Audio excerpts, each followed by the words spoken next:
नमस्कार दोस्तों, मैं आदित्य कुमार। आज हम लोग पढ़ने जा रहे हैं कुछ महत्वपूर्ण प्रोजेक्ट के बारे में, सम इम्पॉर्टेंट प्रोजेक्ट। ठीक है, कुछ महत्वपूर्ण प्रोजेक्ट के बारे में जो कि पर्यावरण से संबंधित है। ठीक है, पर्यावरण के पेपर में यहाँ से बहुत सारे क्वेश्चंस पूछे जाते हैं। जितने भी आप वनडे एग्जाम देंगे, चाहे वो पीसीएस का पेपर हो या कोई और पेपर हो, वहाँ पर यहाँ से बहुत ज़्यादा क्वेश्चन पूछे जाते हैं, तो इस पर हम लोग ध्यान देंगे। सबसे पहले हम लोग देखेंगे प्रोजेक्ट हंगुल के बारे में। प्रोजेक्ट हंगुल को ही कहा जाता है कश्मीर स्टैग डियर प्रोजेक्ट। ठीक है, ये एक प्रकार के मृग होते हैं, रेंडियर प्रजाति के। इन्हीं के बारे में इनका जब इनकी संख्या कम होने लगी, विलुप्त होने लगी, तो इंडिया की सरकार ने इनके लिए एक प्रोजेक्ट चलाया, इनके संरक्षण के लिए एक प्रोजेक्ट चलाया। इनको बचाना, इनके बारे में इनकी संख्या को की वृद्धि हो, इसके लिए एक प्रोजेक्ट चलाया जिसका नाम रखा गया प्रोजेक्ट हंगुल, और इसे ही कहा जाता है कश्मीर स्टैग डियर प्रोजेक्ट। इसी मृग को स्टैग डियर भी कहा जाता है, इसी मृग को हंगुल भी कहा जाता है। इस प्रोजेक्ट की जो शुरुआत हुई वो 1970 में हुई। इस प्रोजेक्ट में जो मृग है ये किस प्रजाति के हैं, तो ये रेंडियर प्रजाति के मृग होते हैं जिनकी बात कर रहे हैं हम लोग। ये मृग जो है कहाँ पाए जाते हैं, तो डाचीगाम नेशनल पार्क में पाए जाते हैं। देखो, डाचीगाम नेशनल पार्क जो है ना, या डाचीगाम राष्ट्रीय उद्यान आप कह सकते हो, ये जो राष्ट्रीय उद्यान है जम्मू कश्मीर में है। यहाँ पे मैंने लिख दिया है JNK। ठीक है, जम्मू कश्मीर में है। और कई बार पेपर में ऐसा भी पूछा जाता है कि डाचीगाम नेशनल पार्क कहाँ है, तब तो आपको बताओगे जम्मू कश्मीर में। और कई बार ऐसा पूछा जाता है कि ये जो प्रोजेक्ट हंगुल की शुरुआत की गई थी, ये कहाँ पर शुरू किया गया था, तो इसी नेशनल पार्क में शुरू किया गया था। डाचीगाम नेशनल पार्क कहाँ पे है, जम्मू कश्मीर में। इसके बाद दूसरी बात ये है, ये जो हंगुल है, हंगुल का मतलब वो ये जो रेंडियर प्रजाति वाले मृग हैं उन्हीं को हंगुल कहा जाता है। ये जो हंगुल है यानी ये मृग जो है, ये मृग खास करके ठंडी जगह पर पाए जाते हैं। ठीक है, जो इनको ठंडे तापमान की आवश्यकता होती है, बहुत ज़्यादा ठंडे तापमान की आवश्यकता होती है। तो ये जम्मू कश्मीर में जो एरिया है वहाँ पे बर्फ काफ़ी होता है, हिमालय पर्वत का क्षेत्र है, तो वहाँ पर ये पाए जाते हैं, हिमालय पर्वत पर पाए जाते हैं। ठीक, ठंडियों का जो दिन होता है, सर्दियों का, उन सर्दियों के दिनों में 2000 मीटर की ऊंचाई पर, लगभग 2000 मीटर की ऊंचाई पर पाए जाते हैं। और अगर गर्मियों का महीना हो तो गर्मियों के महीने में देखो, ये 2000 का मतलब एकदम 2000 ही नहीं है, इसका मतलब 1600 मीटर से लेकर के लगभग 2400 मीटर के बीच में कहीं पे ये पाए जाते हैं। ठीक है, अगर गर्मियों का महीना हो तो ये और ऊपर चले जाते हैं, लगभग 4000 मीटर की ऊंचाई पर ये पाए जाते हैं। ठीक है, तो इसके बाद हम लोग चलेंगे अगले प्रोजेक्ट पर। तो जो अगला जो प्रोजेक्ट है वो है मस्क डियर प्रोजेक्ट, और इसी प्रोजेक्ट को हिंदी में कहा जाता है कस्तूरी मृग प्रोजेक्ट, है ना। जो कस्तूरी वाले मृग होते हैं, जैसा कि आप लोगों ने कबीरदास का एक दोहा सुना होगा, कस्तूरी कुंडली बसे मृग ढूंढे बनमाए, ऐसे घटघटी राम है दुनिया देखे नाई। ये जो दोहा है वो इसी मृग के ऊपर लिखा गया है। ठीक है, कबीरदास जी के द्वारा। जो कस्तूरी मृग होते हैं, कस्तूरी वाले मृग जो होते हैं, उन्हीं को इंग्लिश में कहा जाता है मस्क डियर। तो मस्क डियर प्रोजेक्ट यानी कस्तूरी मृग प्रोजेक्ट। ठीक है, इसका प्रारंभ कब हुआ, 1970 ईस्वी में इसका प्रारंभ हुआ, केदारनाथ अभयारण्य में, जो कि उत्तराखंड में है। केदारनाथ अभयारण्य कहाँ पर है, उत्तराखंड में है। यहीं पर इसकी शुरुआत हुई 1970 ईस्वी में। एक बात समझना है, ये जो मस्क डियर प्रोजेक्ट है ये कहाँ पर पाए जाते हैं, तो सबसे पहली बात तो ये भी हिमालयी क्षेत्र में ही पाए जाते हैं, इनके लिए भी ठंडा क्षेत्र चाहिए। ठीक है, तो जो ये हिमाचल प्रदेश के चंबा घाटी, हिमाचल प्रदेश में एक घाटी है चंबा घाटी, वहाँ से लेकर के सिक्किम के हिमालयी क्षेत्र तक, मतलब चंबा घाटी से लेकर के सिक्किम तक जो हिमालय का क्षेत्र है उसी में पाए जाते हैं मृग। और इनकी जो कस्तूरी है, कस्तूरी की खोज किसने की है। ठीक है, तो सबसे पहली बात तो कस्तूरी की खोज जो की गई है वो एल खाजिका के द्वारा की गई है, एल खाजिका के द्वारा। इसके बाद समझना है कस्तूरी का जो रासायनिक नाम है, रासायनिक रूप, ठीक है, वो क्या है, मिथाइल ट्राइक्लोरो पेंटाडेकेनल। एक बात ध्यान रहे दोस्तों, ये एल खाजिका का नाम, मिथाइल ट्राइक्लोरो पेंटाडेकेनल इसका रासायनिक रूप। ये कई बार पेपर में पूछा जा चुका है और फिर पूछा जा सकता है, इसको हल्के में मत लेना, बहुत महत्वपूर्ण है। पूरे वीडियो में जितने भी वीडियो मैंने अभी तक बनाए हैं, जितना भी यूट्यूब पर आप देख रहे हैं मेरे इस चैनल पर जितने भी वीडियो, चाहे वो मैथ के हो और चाहे वो जीएस के हो, आप सभी लोगों को एक बात तो क्लियर मैं बता दूं, ये उसमें एक भी लाइन ऐसी नहीं है जिसको छोड़ने के लायक है। इसीलिए यहाँ से बहुत ज़्यादा क्वेश्चन पेपर में फंस रहे हैं, लगातार फंस रहे हैं, सभी लोगों ने देखा और कई लोगों ने कमेंट में लिखा भी है कि सर आपका पढ़ाया हुआ बहुत ज़्यादा फंस रहा है। ठीक है, तो मेरा पढ़ाया हुआ नहीं, मैं चुन चुन करके केवल इंपॉर्टेंट चीज़ें ही लिखता हूँ पेपर यहाँ यूट्यूब पर। ठीक है, तो इसको पूरा का पूरा कायदे से तैयार करना। ये कस्तूरी का जो रासायनिक रूप है मिथाइल ट्राइक्लोरोपेंटाडेकेनॉल है।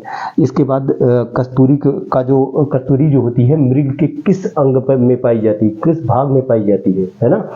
तो आप लोगों ने जितना देखा है कि कबीरदास जी ने जो बताया था, कबीरदास जी ने क्या बताया था कि कस्तूरी कुंडली वसै, और फिर टीचर ने बताया हम लोगों को कि कुंडली का मतलब है नाभिक, नाभि, कि कस्तूरी मृग के नाभि में पाई जाती है, नाभि में नहीं पाई जाती दोस्त। पेपर में जो जब पूछा जाएगा तो पित्ताशय में पाई जाती है। ये बात को नोट करके रखना कि कस्तूरी जो होती है मृग के पित्ताशय में पाई जाती है। ये क्वेश्चन बहुत ज़्यादा पूछा जाता है, पूरे का नोट्स बना लेना, इसको लिख लेना। अभी हमें एक बात को समझना है कि अगला जो है ये ब्रो अल्टर्ड डियर प्रोजेक्ट, इसे थामिन मृग प्रोजेक्ट भी कहते हैं। ठीक है, और इसी मृग को, ये एक प्रकार का मृग है, यहाँ से आप समझ रहे होंगे, इसी मृग को डांसिंग डियर भी कहते हैं। चूंकि ये जो मणिपुर में एक झील है, लोकटक झील है ना, पेपर में कई बार पूछ लिया जाता है लोकटक झील कहाँ पर है, तो लोकटक झील जो है वो मणिपुर में है। हमें एक बात को समझना है, इसी झील के अंदर एक राष्ट्रीय उद्यान है, उसका नाम है केबुल लामजाओ राष्ट्रीय उद्यान, है ना, केबुल लामजाओ नेशनल पार्क। ठीक है, ये पूरी दुनिया का एक इकलौता राष्ट्रीय उद्यान है जो पानी में तैर रहा है। समझ रहे हो, पानी में कहा, ये लोकटक झील जो है ना, इसी झील के अंदर तैर रहा है वो।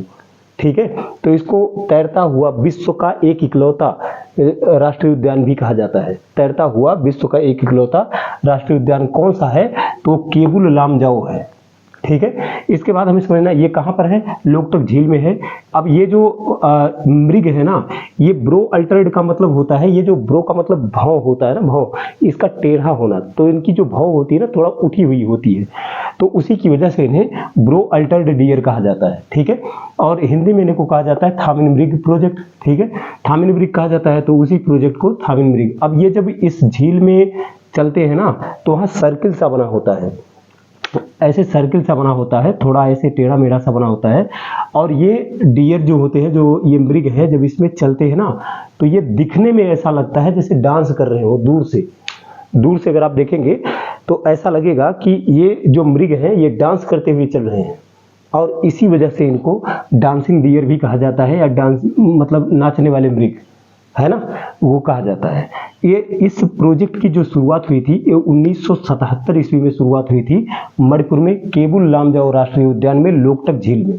ठीक है, इसके बाद दूसरा प्रोजेक्ट जो है वो क्या है, प्रोजेक्ट टाइगर। आप लोगों ने इस प्रोजेक्ट को कई बार पेपर में देखा होगा। इससे जितने भी प्रोजेक्ट लिखवा रहा हूँ सारे के सारे मोस्ट इंपॉर्टेंट हैं। ठीक है, सबको याद करना है।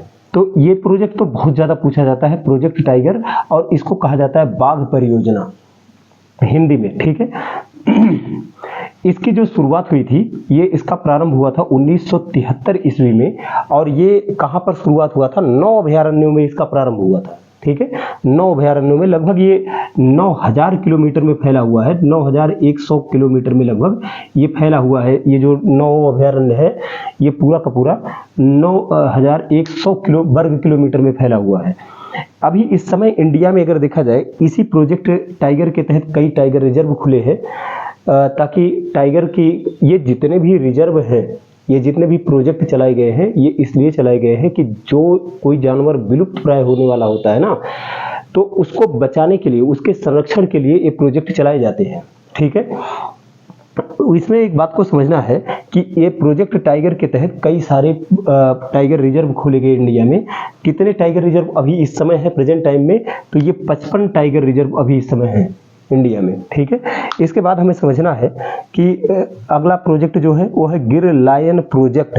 गिर का मतलब है एक गिर फॉरेस्ट है, ये गिर फॉरेस्ट जो है ये कहाँ पर है, गुजरात में है।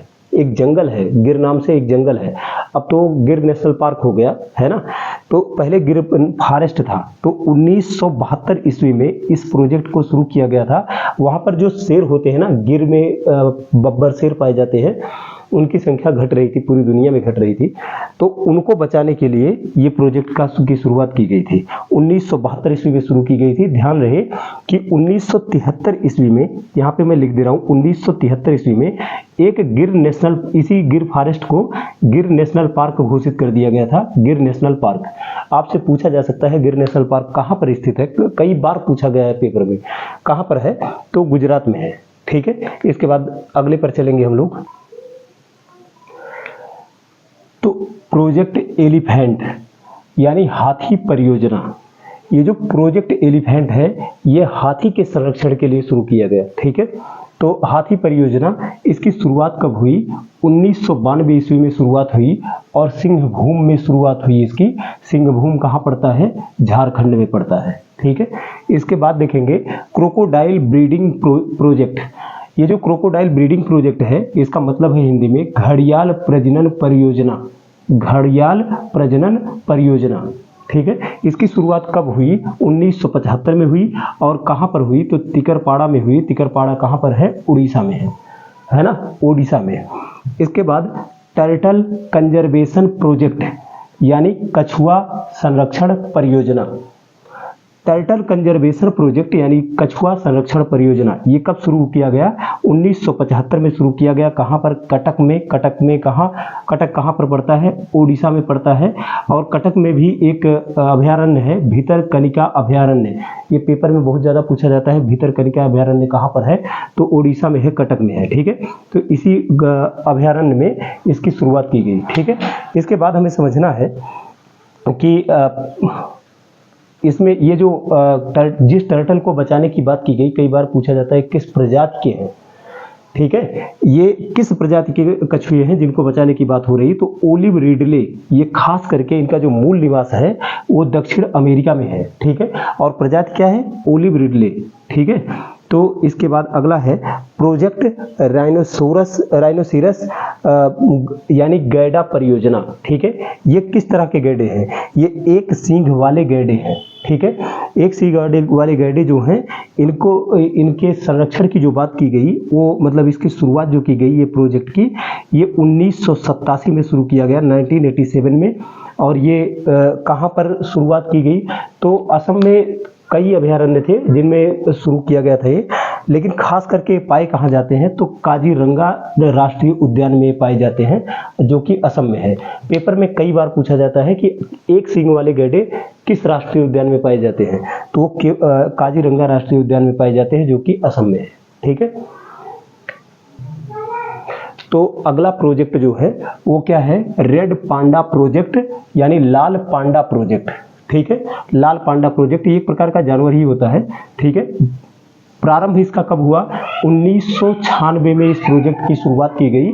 और इस प्रोजेक्ट की जो शुरुआत की गई, ये पद्मजा हिमालयन जंतु पार्क में शुरू किया गया। कहाँ पर, पद्मजा हिमालयन जंतु पार्क में। और ये जंतु पार्क कहाँ पर है, तो ये पश्चिम बंगाल में है। ठीक है, इसके बाद समझना है, ये जो रेड पांडा है ना, सिक्किम, दार्जिलिंग, अरुणाचल प्रदेश में पाए जाते हैं। सिक्किम, दार्जिलिंग, अरुणाचल प्रदेश में ये रेड पांडा पाए जाते हैं। खास करके 1500 से 4000 मीटर की ऊंचाई पर पाए जाते हैं। ठीक है, इसके बाद अरुणाचल प्रदेश में इसी रेड पांडा को कैट बियर भी कहा जाता है। ठीक है, अरुणाचल प्रदेश में क्या कहते हैं इस रेड पांडा को, कैट बियर। ठीक है, इसके बाद अगला प्रोजेक्ट है प्रोजेक्ट गोदावड़।